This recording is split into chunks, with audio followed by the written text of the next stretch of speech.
Hello everyone, welcome to Pimpadkar academy. और मैं हूँ असिस्टेंट प्रोफेसर रोहिणी पिंपड़कर। और आज इस वीडियो लेक्चर में हम बात करने वाले हैं basic concept related to the terrorism, insurgency and naxalism से जुड़ी हुई बात, जो कॉन्सेप्ट है उसके बारे में आज हम बात करने वाले हैं। इसके पहले वीडियो लेक्चर्स में हम ऑलरेडी डिस्कस कर चुके हैं व्हाट इज इंटरनल सिक्योरिटी, और इंटरनल सिक्योरिटी और एक्सटर्नल सिक्योरिटी क्या है, उसके अंदर के जो डिफरेंसेस है उनको हमने देखा है। और साथ ही साथ में कौन कौन से ऐसे चैलेंजेस है जो इंटरनल सिक्योरिटी के लिए हमें देखने को मिलते हैं, और साथ ही साथ में कौन कौन सी ऐसी प्रॉब्लम्स है जो इंटरनल सिक्योरिटी को डिस्टर्ब करती हैं। ओके, तो ये सब हमने ऑलरेडी प्रीवियस वीडियो लेक्चर्स में देख लिए हैं। अगर आपने वो वीडियोस नहीं देखे तो प्लीज़ आप उन्हें देखिए और फिर आप इस वीडियो लेक्चर को देखेंगे तो आपको ये बहुत ही अच्छे से समझ में आएगा, क्योंकि ये जो वीडियो लेक्चर सीरीज़ है ये स्पेशली डिज़ाइन की हुई है यूपीएससी जीएस पेपर 3 के रिगार्डिंग, जिसका टॉपिक है सिक्योरिटी। और जो भी सिलेबस इसमें दिया हुआ है इसे topic by topic, chapter by chapter हमने अच्छे से डिस्कस किया हुआ है।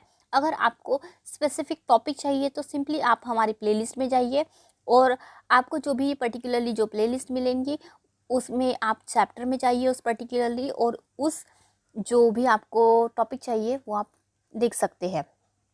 अगर आपको किसी स्पेसिफिक टॉपिक के ऊपर वीडियोस चाहिए है जो कि सिक्योरिटी से जुड़ा हुआ है, या फिर आप कहीं डाउट फील करते हैं और आपको लगता है कि इसके ऊपर और डिटेल मुझे वीडियो चाहिए, सो प्लीज़ आप हमें कमेंट कर सकते हैं। हम पूरी कोशिश करेंगे आपके डाउट को सॉल्व करने की और उस स्पेसिफिक टॉपिक के ऊपर वीडियोस बनाने की।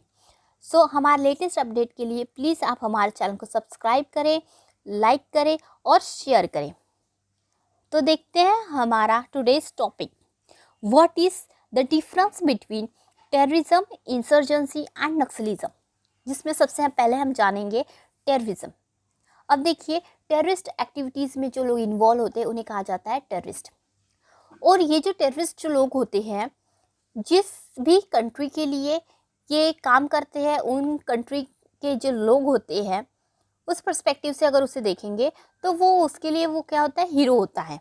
और वही अगर अगेंस्ट, जिसके अगेंस्ट में वो इस तरीके की एक्टिविटीज़ करता है, अगर वो लोग उस जो पर्टिकुलरली टेररिस्ट की तरफ देखे तो वो उसके हिसाब से क्या होता है, टेररिस्ट होता है।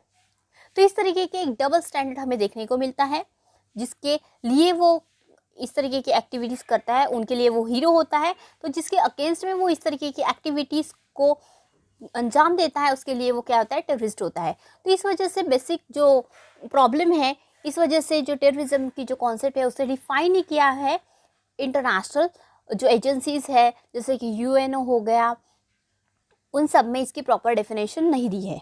लेकिन कुछ जो कॉमन फैक्टर्स है वो इसमें बहुत ही ज़्यादा सेम है। इसका एक बहुत ही ज़्यादा एग्जांपल हम देखते हैं। अच्छा, जैसे कि भगत सिंह हो गए, हम उन्हें क्या देखते हैं, as a national hero. Okay, क्योंकि उन्होंने ऐसे कुछ काम किए हैं जिस वजह से इंडिया को इंडिपेंडेंस मिलने के लिए उन्होंने बहुत ज़्यादा यूथ को प्रमोट किया या फिर अपना बलिदान दिया है, ऐसे हम कह सकते हैं। तो हमारे लिए वो हीरो है, नेशनल हीरो है। लेकिन अगर हम ब्रिटिश के पर्सपेक्टिव से अगर देखेंगे तो उनके हिसाब से वो क्या है, टेररिस्ट है, क्योंकि उन्होंने क्या किया है कि ऐसे एक्टिविटीज़ को क्या किया, अंजाम दिया है जिस वजह से उनको बहुत ज़्यादा प्रॉब्लम फेस करने को मिली है। तो इस तरीके का डबल स्टैंडर्ड्स में इन्वॉल्व होता है। तो देखते हैं, terrorism is the planned organised and systematic use of violence as a means of coercion for political, religious और आइडियोलॉजिकल पर्पजेस। अब देखिए, इसकी कुछ बेसिक जो फीचर्स है जो आपको कॉमनली देखने को मिलते हैं टेररिज्म में। टेररिज्म क्या होता है, प्लान होता है, ये कोई रैंडम एक्टिविटी नहीं है, साथ ही साथ में एक ऑर्गेनाइज्ड है। इसमें एक बहुत ही अच्छे से प्रोफेशनल लोग होते हैं, ये भी ऐसा नहीं कि बहुत ज़्यादा, इसमें इवन बहुत एजुकेटेड लोग होते हैं, सॉफ्टवेयर इंजीनियर ये वो, तो वो बहुत ही ऑर्गेनाइज्ड वे से इसे अंजाम देते हैं। साथ ही साथ में इसमें यूज़ किया जाता है सिस्टमैटिक वे से वायलेंस का, ताकि जो भी उनका जो पर्पज़ हो, जैसे कि पॉलिटिकल हो गया, रिलीजियस हो गया या फिर आइडियोलॉजिकल, उनका जो सेटिस्फैक्शन है वो उसको वो अचीव कर पाए। This is a general term and as per the definition of terrorism, insurgency, militancy and naxalism are all different forms of terrorism. अब according in the general terms में अगर देखते हैं तो आपको पता चलेगा कि इंसर्जेंसी या फिर मिलिटेंसी या फिर नक्सलिज्म, ये अलग अलग टर्म्स है, बट ये एक फॉर्म ऑफ द टेररिज्म है। इन सभी में क्या किया जाता है, टेरर का यूज़ किया जाता है, वायलेंस का यूज़ होता है, लेकिन फिर भी ये कहीं ना कहीं एक दूसरे से बहुत ही डिफरेंट है, क्योंकि इनका जो मोटिव होता है वो थोड़ा सा अलग होता है, और साथ ही साथ में इनके जो वार करने की जो टेक्निक होती है थोड़ी फार क्या होती है, डिफरेंट होती है। तो देखते हैं what's the difference between the insurgency and the terrorism. Insurgency का मीनिंग देखते हैं, an act of rebellion and armed struggle by a section of society with a view to overthrow the government। अब देखिए ये वर्ड बहुत ही important है।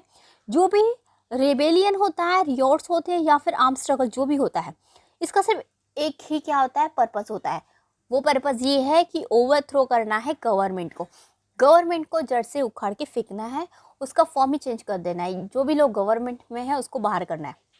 तो इस तरीके की जब मोटिव होता है या फिर एम होता है किसी भी रिबेलियन का, तो उसे कहा जाता है इंसर्जेंसी। वही अगर हम नक्सलिज्म की बात करते हैं, the use of violence to destabilise the state through communist guerrillas warfare activities. अब जब हम नक्सलिज्म की बात करते हैं तो उसमें क्या की जाती है, कुछ वारफेयर एक्टिविटीज़ की जाती है जो स्पेसिफिकली कम्युनिस्ट आइडियोलॉजी से इन्फ्लुएंस्ड होकर की जाती है। उसमें गुरिल्ला टेक्निक को यूज़ किया जाता है। अब देखिए गुरिल्ला टेक्निक के बारे में आपको पता होगा या फिर नहीं भी पता है तो मैं शॉर्ट में बता देती हूँ कि गुरिल्ला एक ऐसी वारफेयर है जिसमें आमने सामने वार नहीं किया जाता। एक बहुत ही ऐसे टाइप से वार होता है जैसे कि छोटी छोटी ऐसी मोमेंट्स हो जाएंगी या फिर आर्मी को मार देंगे, जैसे कि आपने बक्सर में इंसिडेंट्स देखा है, और फिर वो लोग गायब हो जाते हैं। छोटी छोटी एक्टिविटीज़ को, वायलेंस को वो क्या करते हैं, बहुत ही अच्छे से ऑर्गेनाइज करते हैं और उसे अंजाम देते हैं। लेकिन उसका जो मोटिव होता है, उसका मोटिव सिर्फ एक ही होता है, जो भी गवर्नमेंट है, एडमिनिस्ट्रेटिव जो भी मैकेनिज्म है वो प्रॉपरली वर्क ना कर पाए, वो डिस्टेबलाइज्ड हो। यही उसका एक पर्पस होता है।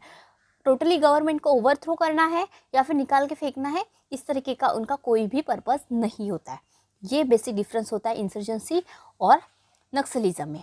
नेक्स्ट है, there is a public support for insurgents. अब जो भी इंसर्जेंसी को क्या करता है, फॉलो करता है या फिर इसमें इन्वॉल्व होता है, जो कि इंसर्जेंट्स कहलाए जाते हैं, वो उन लोगों को टोटली क्या किया जाता है, सपोर्ट किया जाता है कॉमन पीपल के द्वारा, कि वो जो गवर्नमेंट है उसको ओवरथ्रो करे, उसमें वो टोटली क्या करते हैं, हेल्प करते हैं। लेकिन अगर हम नक्सलिज्म में अगर देखते हैं तो उसमें क्या होता है, पब्लिक सपोर्ट नहीं होता है, या फिर जो भी थोड़ा बहुत आपको अगर पब्लिक सपोर्ट देखने को मिलता है वो डर के मारे होता है, कि कहीं ना कहीं वो लोग क्या करते हैं, उनको डरा के रखते हैं और एडमिनिस्ट्रेशन को बहुत ही अच्छे से वो क्या करते हैं, वहाँ पे चलने नहीं देते। जैसे कि वहाँ पे इलेक्शन हो गया, इलेक्शन में प्रॉपरली क्या वोटिंग नहीं होता। लोग वोट क्यों नहीं करते, क्योंकि वो डरते हैं नक्सलिस्ट जो लोग होते हैं उनसे, वो डरते हैं इस वजह से। लेकिन पब्लिकली उनका सपोर्ट उनको होता है क्या, नहीं होता है। नेक्स्ट है इंसर्जेंसी का example, the problems of Nagaland in early 1950s can be considered as a classical example of insurgency. अब देखिए जो नागालैंड जो स्टेट है हमारा, नॉर्थ ईस्ट इंडिया का जो स्टेट है, उसमें 1950s में एक नेता थे, उन्होंने कहा था कि नहीं हमें क्या चाहिए, एक अलग से हमारी एक स्टेट चाहिए, स्टेट नहीं कंट्री चाहिए, एज कि हम खुद को ही गवर्न करेंगे, हमको बिल्कुल ये जो गवर्नमेंट है वो नहीं चाहिए, इंडियन गवर्नमेंट। तो इस तरीके की जो आइडियोलॉजी के साथ में वो उभर के आए थे वहाँ के लीडर। तो ये जो एग्जाम्पल है जिसमें ओवरथ्रो करने की बात की थी गवर्नमेंट ऑफ इंडिया को, तो ये एग्जाम्पल हो जाएगा इंसर्जेंसी का। वही अगर हम नक्सलिज्म की बात करते हैं, जैसे कि हमें बक्सर में देखने को मिलता है या फिर other parts of the country हमें देखने को मिलता है, वो क्या होता है, naxalism in India is mostly based on Maoist ideology through which they want to overthrow the government by protected people's war and install people's government. अब देखिए जो इंडिया में जो स्पेशली नक्सलिज्म की जो मूवमेंट है वो माओइस्ट आइडियोलॉजी से जुड़ी हुई है। अब आप कहेंगे कि माओइस्ट आइडियोलॉजी क्या है, इसके लिए आपको हमारा वीडियो देखना होगा। पिंपड़कर एकेडमी का एक वीडियो आपको देखने को मिलेगा पॉलिटिकल आइडियोलॉजी में, या फिर पॉलिटिकल जो वेस्टर्न थिंकर्स है उस प्लेलिस्ट में अगर आप जाएंगे तो आपको वो दिख जाएगा वीडियो, जिसमें आप माओइस्ट आइडियोलॉजी को बहुत ही अच्छे से समझ पाएंगे। या फिर आप GS पेपर 1 का जो वीडियो आएगा उसमें आप इसे देख सकते हैं, क्योंकि वो आइडियोलॉजी उसमें कम्युनिस्ट आइडियोलॉजी को बहुत ही अच्छे से डिफाइन करने की हमने कोशिश की है। और साथ ही साथ में वो उनका एक मोटिव होता है कि यहाँ की गवर्नमेंट थोड़े बहुत पैमाने पे उस पर्टिकुलर रीजन की जो गवर्नमेंट है उसको क्या करना है, डिस्टेबलाइज करना है, ओवरथ्रो करना है साथ ही साथ में, ताकि क्योंकि ये क्या है, पीपल का वार है, जो लोग हैं वहाँ का, उन लोगों का ये वार है, और वो गवर्नमेंट इस्टेब्लिश करना चाहते हैं पीपल की। अब देखिए डेमोक्रेसी की जो मीनिंग होता है कि गवर्नमेंट जो होती है वो लोगों की होती है। अब पता नहीं ये कौन सी गवर्नमेंट यहाँ पे इस्टेब्लिश करने की बात करते हैं जिसमें उनका पब्लिक सपोर्ट भी नहीं होता उनको। तो इस तरीके के डिफरेंसेस आपको देखने को मिलते हैं इंसर्जेंसी और नक्सलिज्म के बीच में। लेकिन साथ ही साथ में कुछ बेसिक डिफरेंस और भी होते हैं, जैसे कि जब हम टेररिज्म की बात करते हैं तो इसमें नक्सलिज्म जो एक्टिविटीज़ होती है वो भी इन्वॉल्व होती है, और साथ ही में ही इंसर्जेंसी की कॉन्सेप्ट भी इसमें क्या होती है, इन्वॉल्व होती है। तो दोनों की जो कॉन्सेप्ट है वो टेररिज्म के अंडर में आती है। लेकिन कुछ ऐसे स्पेसिफिक जो बातें होती है जो हमें यहाँ पे देखनी है। Insurgency and naxalism are different forms of terrorism. अब देखिए ये टेररिज्म के ही फॉर्म्स है, but all terrorism is not insurgency और नक्सलिज्म। लेकिन हर एक जो भी हम टेरर देखते हैं उसको हम टेररिज्म नहीं कह सकते।